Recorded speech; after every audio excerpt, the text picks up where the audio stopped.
Okay, so I don't even know if I'm going to post this, but in case I do, hi, my name is Brittany XOXO. Welcome to my channel.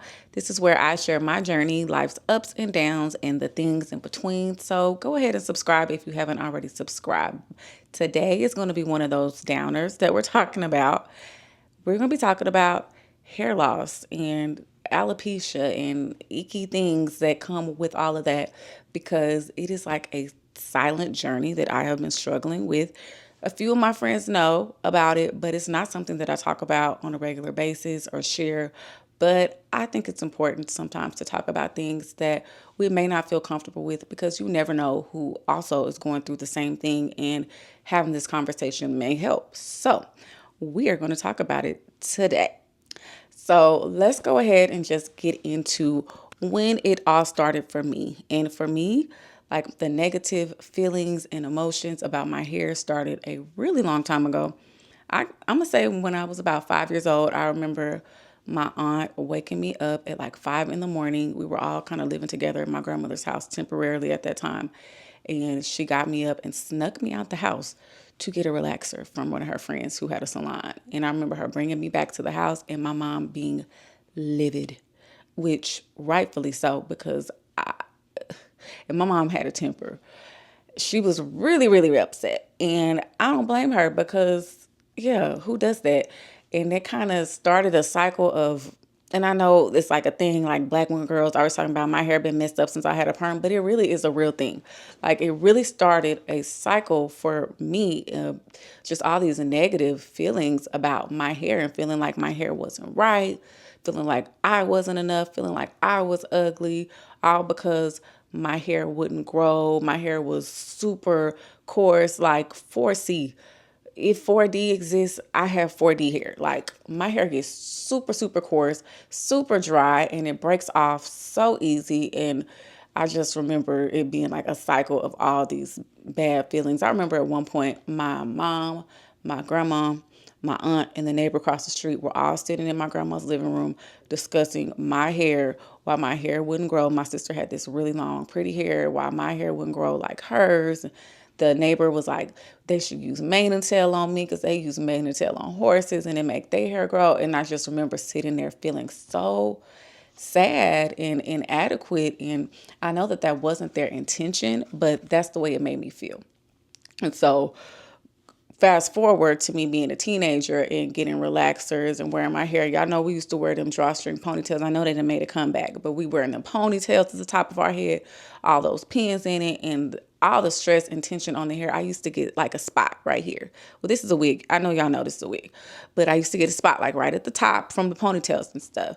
And it would go away, it would come back, it would go away, and it come back. And at that time, I didn't really realized that it was alopecia. It just, to me, was like I'm wearing my ponytails too tight. But we got to do what we got to do. Beauty is pain, all the things that they teach us as, young girls growing up.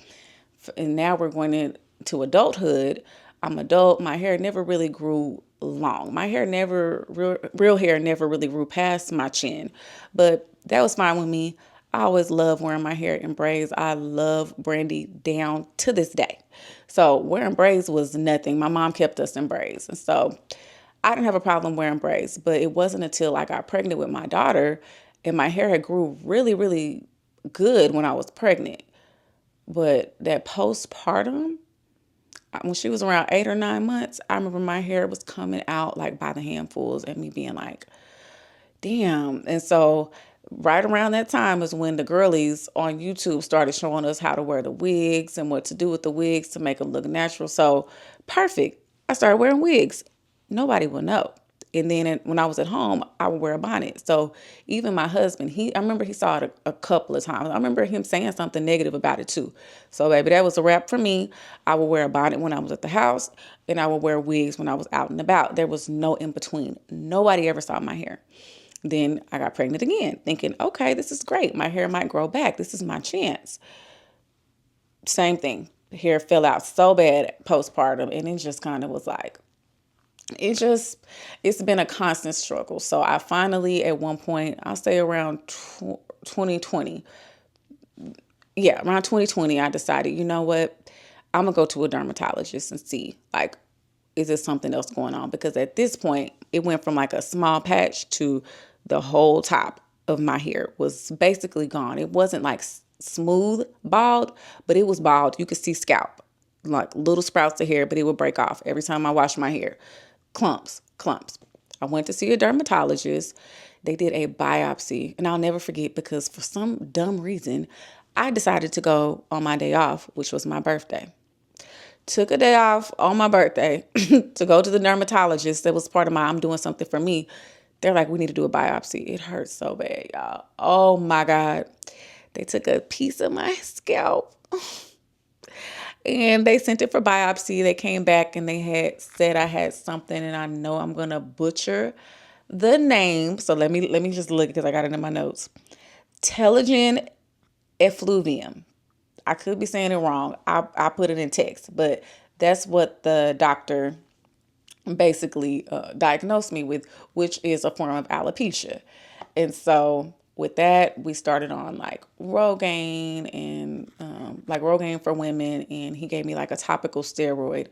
It kind of helped, but still, like my hair was growing back, but it still was breaking off. And I kind of was like, well, damn, if this don't work, what else will work? So I was on Instagram, happened to see a lady local here in Dallas that specializes in hair loss in Black women. I said, you know what? I'm going to go to her. And if this don't work, then I ain't meant to have hair. That's what I told him. I told it to her too, but that's what I told myself. If my hair don't grow back with this lady, because I looked, I researched, I watched for a long time.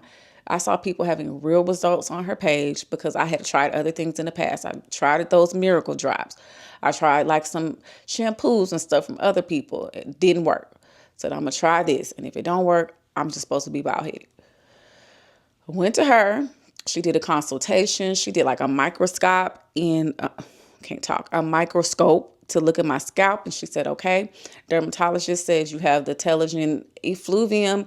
And she also diagnosed me with CCCA, which is also basically like traction alopecia. So it's not permanent alopecia. It's alopecia due to stress, which if you've seen any of my other videos, you know that during that time of my life was very stressful. I went through a divorce and dealing with being newly divorced, also lost my grandmother, very stressed.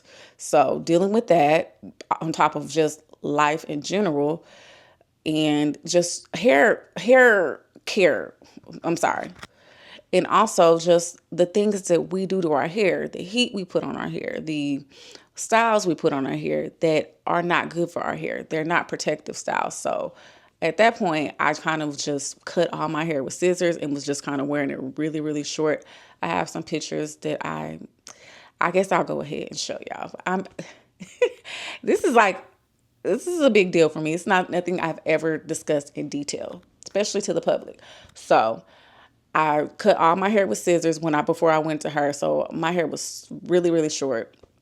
I was afraid to wear it like that in public, but she was like, we're going to go through this program. It's a 6-month program. You got to commit to it. If you're not going to commit to it and do the work on your end as far as like stress and diet and things like that, then we don't even need to bother.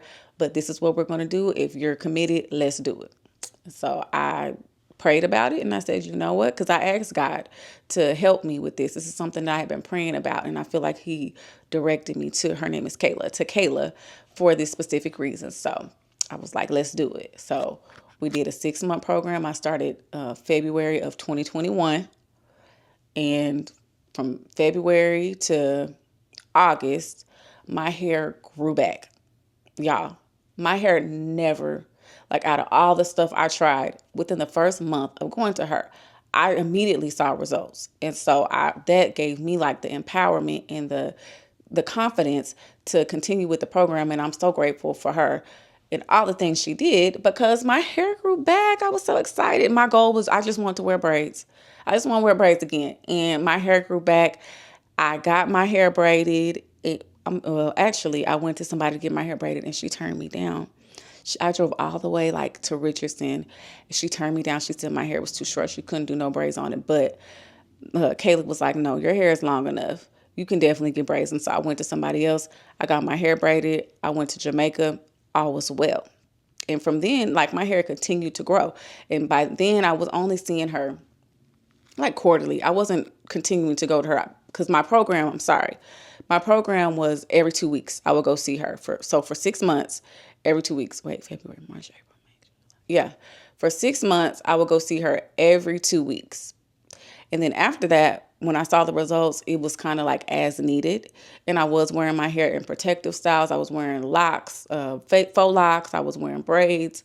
In between then, I would go see her. Everything was fine up until the end of last year. That's when it all changed. So I honestly cannot pinpoint what happened at the end of last year that changed, because it is stress related. It's stress related, and then when I get stressed, I do like this. Which a lot of us do, especially if you wear like a weave, or if you depending on what kind of hairstyle you wear, if you can't get to your scalp to scratch it, we do this. But for me, this turned into like a nail biting thing. Like when I get stressed, I pat my head. I've been doing that since I was a teenager, not realizing that rubbing and patting can lead to your hair falling out. So once I start back doing this, I don't know what triggered it, but my hair started falling out again. At first, it was just breaking off a little bit, but it's still like I still had all my hair. It just kind of was breaking off and pulling off. I'm gonna say about 2 months ago is when, and so I can't quite pinpoint exactly what happened at the end of last year that caused the breakage to start again. But I did go to see Kayla. I went to see Kayla because I was like, uh-oh, girl, what's going on? She did a treatment on me. She was like, yeah, I can see it's breaking off, but it's not that bad. It's still manageable. Okay, cool. Have I been back to see Kayla? No, I haven't. Why? I don't know. I think sometimes it's just hard for me to... Something that I have realized that I do is I compartmentalize things. So I went to see Kayla that first time, noticed my hair was falling out. She said everything was cool. It wasn't that bad. I put it in the back of my mind and just went on about my business. I got my hair braided again. After that, I was like, all right, I'm going to take a break from these braids. I'm going to start back wearing wigs again, even though I was wearing wigs at one point because I felt like I have to. So I'm not a fan of wearing wigs right now anymore because it kind of takes my mind back to that. But I knew my hair was breaking off again. So I was like, let me just start wearing the wigs proactively. And then wearing the wigs is very out of sight, out of mind. I don't got to see my hair. So I don't got to worry about it if I don't got to see it. It's a vicious cycle. And so about 6 weeks ago, I noticed that like, oh no, girl, you in trouble again. Like patches. My hair was coming out last time I washed it and I took my braids out, patches again. And so that's where we're at now. I am back. I'm not going to say all the way back to where I was, but it's pretty close to where I was when I went to her in 2021. And I just feel so disappointed because I don't know what's going on. Well, I kind of do know what's going on. My life has been really stressful. There's been a lot of change going on like in my household, and I don't handle stress well. I put it in the back of my mind. I don't want to deal with it. I don't want to face it until I have to. And it hurt me. Like your body going to show you one way or the other. Oh, girl, you think you're not stressed? You think you ain't got to worry about something? You do. So, here we are. But I am taking the proper steps. I have an appointment with Kayla. So I'm going to bring y'all with me and we're going to go. I'm going to get my treatments and we are going to get back on the right track because I know that we did it before. We can do it again. So let's go ahead and get into it. Didn't happen like that. It took me a minute to notice it. It was holding me back. It's time to move on to bigger things. Can't live in the past. Moving on to future me. I wonder who she will be. I can't help but think that there is something more to find, more to life than what I have right here, right now. Used to call it stable, now I call it stuck. Letting go, yeah, that's tough, but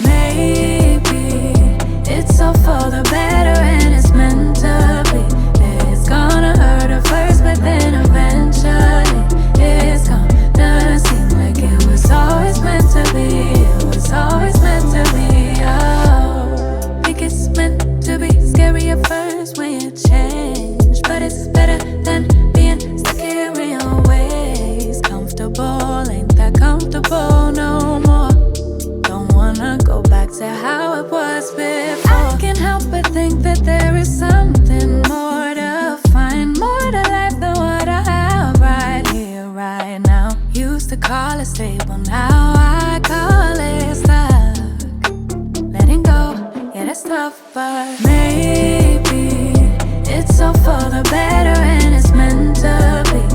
It's gonna hurt at first, but then eventually it's gonna seem like it was always meant to be. It was always meant to be. Thought that this was who I was, that I couldn't change that much. Didn't feel like I was strong, but I'm better. Okay, so I am done with my hair appointment and we did all the treatments, and Kayla is going to email me my new regimen so that we can go ahead and get this back on track. And the goal is not for my hair to be just long flowing down my back. I just want my hair healthy. I just want to be able to wear braids. I love wearing braids and stuff. I can get my hair back, not if, when I get my hair back healthy and able to wear braids. Kayla said we want to see like significant growth at the top of the crown in about 1 to 3 months. So I'm looking forward to getting it started. I'm feeling very hopeful.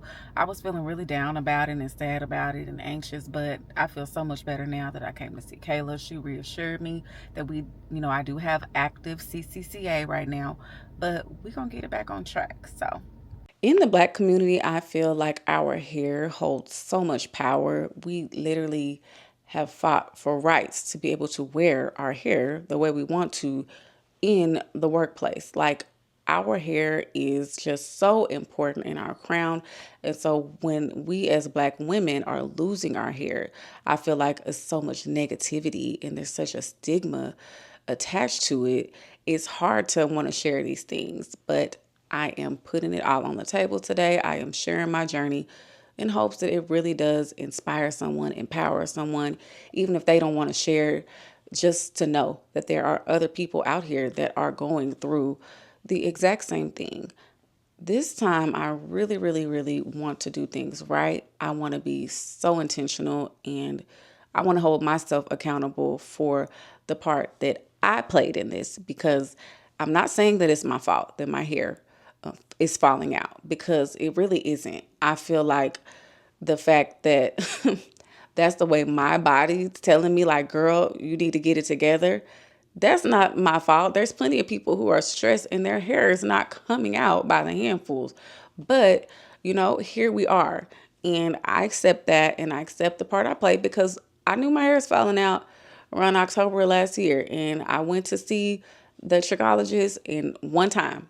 And when I recently let her know, like, girl, it's bad, she was like, I'm not going to get on you because, I know, but it's been 7 months since you've been here. And I'm like, oh, 7 months. And I knew my hair was falling out. Like, I take all the accountability and responsibility in knowing that I didn't do what I needed to do to help it from getting this far. But here we are. And I'm going to do everything I can and moving forward to make sure that I get back on track. I'm going to be drinking my water like I know I should have been, taking my supplements because I know I ran out like a month and a half ago and ain't been taking none of my vitamins like I'm supposed to.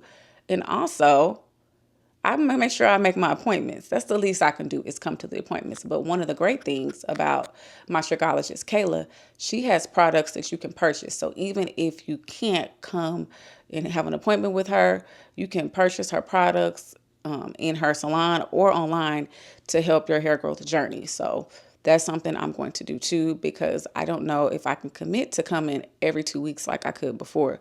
But if I can come at least once a month, get my treatments, and then do what I need to do at home, that's super important. And I plan on doing that as well, because y'all, I just want to wear braids again. Your girl just want to wear braids again. That's all I want. And it may sound silly and trivial, but I do. That's the way I like to wear my hair. I love wearing my hair in braids, different kind of braids, long braids, short braids, faux locks, all the things. And so if I can get my hair back to where I can wear braids again, I will feel like I did what I needed to do. So that is the goal. I don't know how long it's going to take, but I'm willing to do what it takes to get my hair back to where it was before, because my hair was growing and thriving for 3.5 years before we got to this point. So anyone who stumbled on this video today, or if you intentionally found this video, I just want to encourage you that you are not alone, to keep going. And even if your situation is different than mine, your hair may not grow back. That's okay, because your beauty and your confidence and your courage is not tied to your hair. Like, that is so important. I know I'm putting a lot of emphasis on getting my hair to grow back and all the things, but when it really boils down to it, our hair does not define us. So I just want to keep you encouraged and thank you for staying and watching this video. If you want to follow my journey and if you want to follow my trichologist, I will put the information in the bio, but you can follow me on Instagram and see, because I will be sharing over there and here as well. And I just want to give you hugs and send you love and light. And I hope you enjoyed this video. XOXO. Bye.